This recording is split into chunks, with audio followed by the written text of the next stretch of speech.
హైదరాబాద్ నగరంలో మరొకసారి ఐటీ అధికారులు సోదాలు నిర్వహిస్తున్నారు. ఏకకాలంలో ప్రస్తుతం మనకు అందుతున్న ఇన్ఫర్మేషన్ బట్టి హైదరాబాద్ నగర వ్యాప్తంగా 15 చోట్ల కూడా ఐటీకి సంబంధించిన అధికారులు సోదాలు నిర్వహిస్తున్నారు. నగరంలోని ప్రముఖ హోటల్స్ సంబంధించిన ఎస్టాబ్లిష్మెంట్స్ ఏవైతే ఉంటాయో మెయిన్ గా పిస్తా హౌస్, షాగ్ హౌస్, దాంతోపాటు మేఫిల్ సంబంధించిన హోటల్స్ యాజమాన్యము, దానికి సంబంధించిన చైర్మన్లు, డైరెక్టర్లకు సంబంధించిన ఇళ్లలో సోదాలు నిర్వహిస్తున్నారు. ప్రస్తుతం మనం చూస్తున్నాం ఇది పిస్తా హౌస్ సంబంధించిన యజమాని మాజిద్ నివాసం. రాజేంద్ర నగర్ లో అతడు నివాసం ఉంటారు. సో ఈ రోజు తెల్లవారుజామున సుమారు 5:30 గంటల నుండి 6 గంటల మధ్యలో ఐటీకి సంబంధించిన అధికారులు మాజిద్ నివాసానికి వచ్చారు. సో ఆ నివాసంలో సోదాలు నిర్వహిస్తున్నారు. ప్రస్తుతము ఏదైతే మనం విజువల్ లో చూస్తున్నామో ఇది పిస్తా హౌస్ సంబంధించిన ఓనర్ సంబంధించిన ఇల్లు. సో ఇక్కడ 4 టీమ్స్ ఐటీకి సంబంధించి 4 టీమ్స్ ఇక్కడ ఉన్నాయి. 4 టీమ్స్ కూడా సోదాలు నిర్వహిస్తున్నాయి. మెయిన్ గా పిస్తా హౌస్ కావచ్చు, ఇటు షాగ్ హౌస్, దాంతో పాటు మైఫిల్ సంబంధించి ఈ రెస్టారెంట్స్ మొత్తం కూడా హైదరాబాద్ నగరంతో పాటు దేశవ్యాప్తంగా,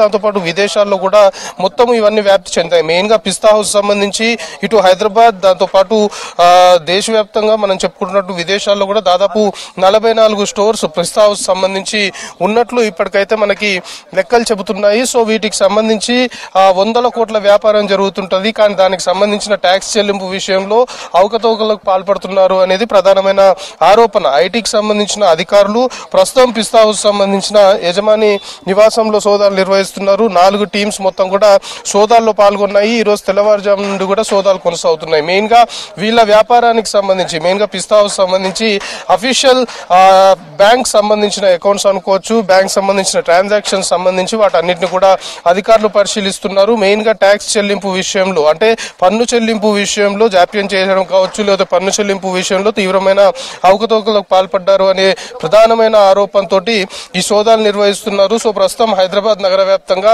మెయిన్ రెస్టారెంట్స్ ఏవైతే ఉన్నాయో పేరుగాంచినవి, వాటికి సంబంధించిన యాజమాన్యము, మెయిన్ గా వాటికి సంబంధించిన డైరెక్టర్లు, దానికి సంబంధించిన చైర్మన్ నివాసాల్లో మాత్రం ప్రస్తుతం సోదాలు కొనసాగుతున్నాయి. సో ఇక్కడ మనం ఏదైతే మాజిద్ నివాసం చూస్తున్నామో ఇక్కడ అతనితో పాటు అతని కుమారుడు కూడా నివాసం ఉంటారు. సో బిజినెస్ సంబంధించి వీళ్ళు ఫినాన్షియల్ ట్రాన్సాక్షన్ సంబంధించి బిజినెస్ పరంగా వీళ్ళు రెగ్యులర్ గా ఎంతవరకు బిజినెస్ కొనసాగుతుంది, దానికి తగ్గట్టుగా ఎంత మేరకు పన్నులు చెల్లించారు అనే దానిపైన, గతంలో పన్నుల చెల్లింపు విషయంలో వీళ్ళు పే చేసిన ట్యాక్స్ సంబంధించిన పత్రాలు అనుకోవచ్చు, లేకపోతే ఇతరేతర డాక్యుమెంట్స్ అన్నిటిని కూడా ప్రస్తుతం ఐటీ అధికారులు పరిశీలిస్తున్నారు.